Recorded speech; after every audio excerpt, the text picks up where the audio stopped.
Fala pessoal, vamos dar uma leitura no nosso Estatuto do Servidor das Gratificações. Vamos dar uma olhadinha lá? É o seguinte, olha só aí. Das gratificações. Deixa eu dar uma marcadinha aqui.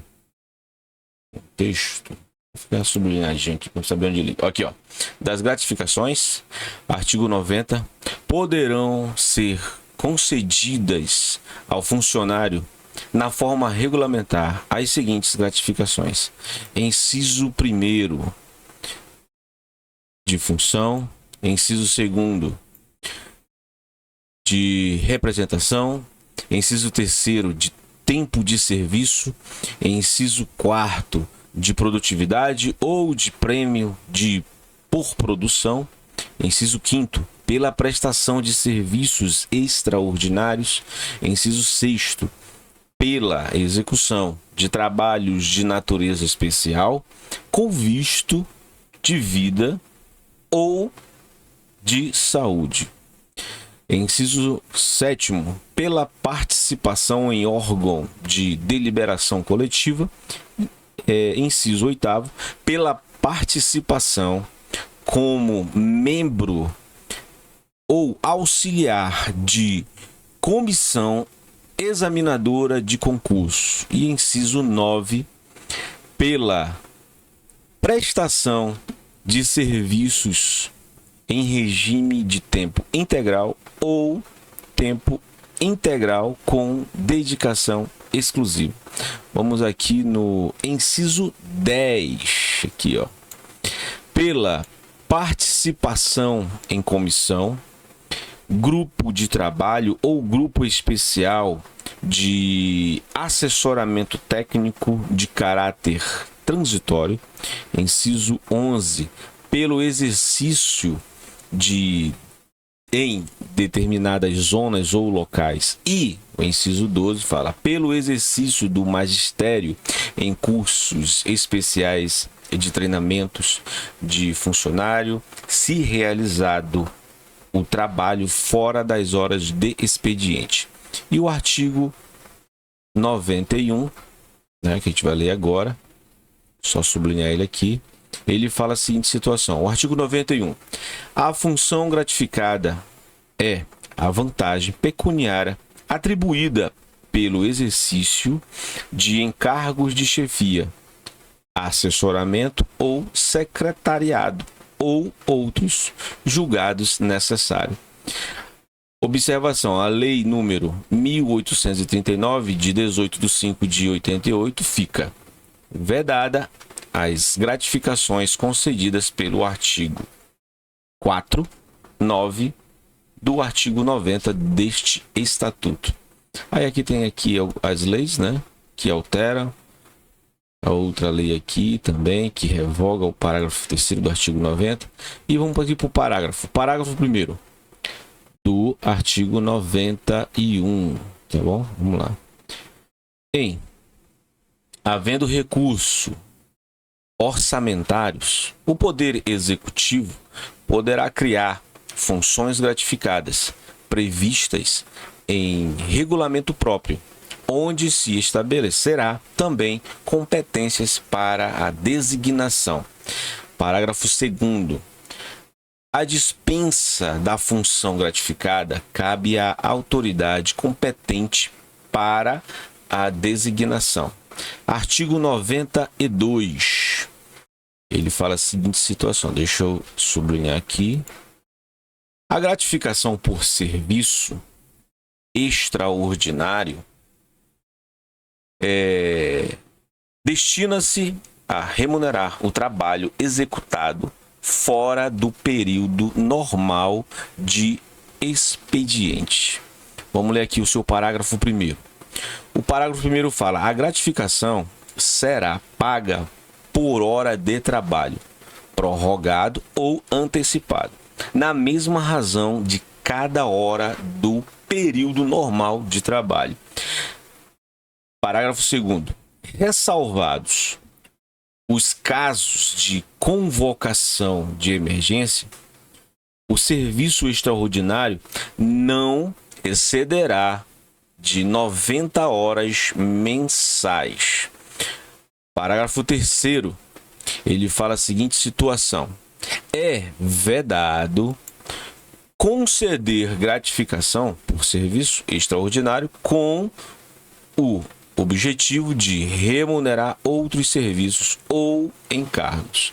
E o parágrafo 4º, ele fala a seguinte situação: o exercício do cargo em comissão ou função gratificada impede o pagamento de gratificação por serviços extraordinários. Vamos ler agora aqui o artigo 93. Ele fala a seguinte situação: para o serviço extraordinário noturno, o valor da gratificação será acrescido de 25%. O artigo 94, deixa eu sublinhar, vai ficar bonitinho. Ele fala a seguinte situação: a gratificação por tempo de serviço devida ao funcionário efetivo será calculada sobre o vencimento do cargo ocupado e corresponderá a 5% do quinquênio de serviço público. Parágrafo 1º. A gratificação incorporar-se-á ao vencimento para todos os efeitos legais. Aí aqui, agora a gente vai ler aqui a nossa seção 3 da ajuda de custos. Vamos lá. Artigo 91 não. Artigo 95. O artigo 95 ele fala a seguinte situação: a administração pagará ajuda de custo ao funcionário que, no interesse do serviço, passar a ter exercício em nova sede. Parágrafo 1º. A ajuda de custos destina-se a indenizar ao funcionário as despesas de viagem e de nova instalação. Parágrafo 2º. Transporte do funcionário, sua família e um serviçal ocorrerá por conta do Estado. Parágrafo 3º. O nomeado para o cargo em comissão, que não seja funcionário do Estado e não resida em sede designada, também fará jus aos benefícios deste artigo. Artigo 96. O artigo 96 ele diz assim, ó: a ajuda de custos é calculada sob a remuneração do cargo efetivo ou do cargo em comissão. Parágrafo único. A ajuda de custo não excederá a importância correspondente a 3 meses de remuneração. O artigo 97 ele fala a seguinte situação: não será concedida ajuda de custos, inciso 1º, quando o funcionário for posto à disposição de outro órgão. Inciso 2º, quando o funcionário for transferido ou removido a pedido, mesmo por permuta. E, inciso 3º, quando o funcionário deixar a sede ou voltar em virtude de mandato eletivo. Artigo 98, para a seguinte situação: restituirá a ajuda de custos sem prejuízo da pena disciplinar cabível. Vamos lá, inciso 1º, o funcionário que não se deslocar para a nova sede dentro do prazo fixado, salvo por motivo devidamente comprovado. E o inciso 2º ele fala: quando retornar ou pedir exoneração antes de completar 180 dias de exercício na nova sede. Vou repetir de novo esse parágrafo 2º. Quando retornar ou pedir exoneração antes de completar 180 dias do exercício na nova sede. Parágrafo único. Se o funcionário regressar por ordem superior ou por comprovado motivo de força maior, não haverá restituição. O artigo 99 ele diz o seguinte: o transporte de funcionário inclui passagem e no limite estabelecido do regulamento próprio nas bagagens. Parágrafo único. O funcionário será obrigado a repor a importância correspondente ao transporte irregularmente requisitado, além de sofrer penas disciplinar cabível. Seção 4, né, das diárias. Fala bem assim. Artigo 100. O artigo 100, ele fala do funcionário. Vamos lá. O funcionário que a serviço se deslocar da sede em caráter eventual e transitório fará jus a diárias correspondente ao período de afastamento para cobrir as despesas de alimentação e pousada. Parágrafo 1º ele fala: entende-se por sede o lugar onde o funcionário reside. Parágrafo 2º. Não serão pagas diárias ao funcionário removido ou transferido, quando designado para função gratificada ou nomeado por cargo em comissão. E o parágrafo 3º. Não caberá pagamento de diárias quando a viagem do funcionário constituir exigência inerente ao cargo ou função. Artigo 101. Será pago diárias especiais ao funcionário designado para serviços intensivos de campo em qualquer lugar do Estado. Parágrafo único. Ele fala a seguinte situação: a diária especial de campo é dividida a partir da entrada em serviço, obedecendo seu pagamento aos valores fixados por ato governamental.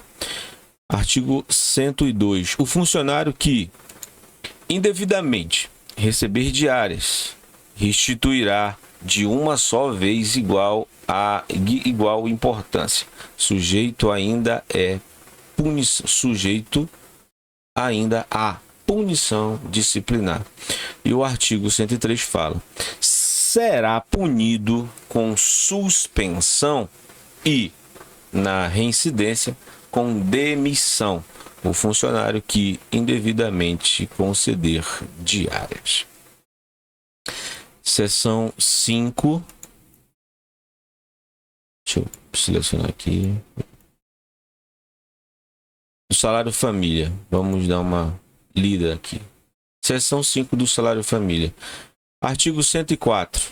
O salário família é dividido por dependente menor de 21 anos do funcionário, ativo ou inativo. Parágrafo 1º ele fala assim: a cada dependente corresponderá uma cota do salário família. O parágrafo 2º ele fala: a cota do salário família destinada a dependente inválido será paga em dobro. Artigo 105. Não será devido o salário família quando o dependente passar a receber qualquer rendimento em importância igual ou superior à do salário mínimo. Artigo 106. Quando o pai e a mãe forem funcionários e viverem em comum, o salário família será pago a um deles apenas. Se não viverem em comum, será pago ao que tiver os dependentes sob sua guarda, ou, se ambos tiverem, será concedido a um e a outro, de acordo com a distribuição dos dependentes. Artigo 107. O salário família é devido mesmo quando o funcionário não receber vencimentos ou proventos. Artigo 108. O salário família não está sujeito a qualquer imposto ou taxa, nem será de base para qualquer contribuição, mesmo para a Previdência Social. Artigo 109. Fica assegurado nas mesmas bases e condições ao cônjuge sobrevivente ou ao responsável legal pelos filhos do casal a percepção do salário família e que tinha direito o funcionário ativo ou inativo falecido.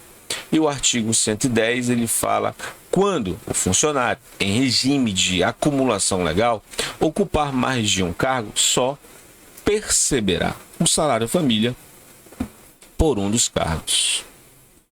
Eu vou parar ali no artigo 110 e eu vou dar uma continuidade na próxima leitura no artigo, na seção 6 do auxílio doença.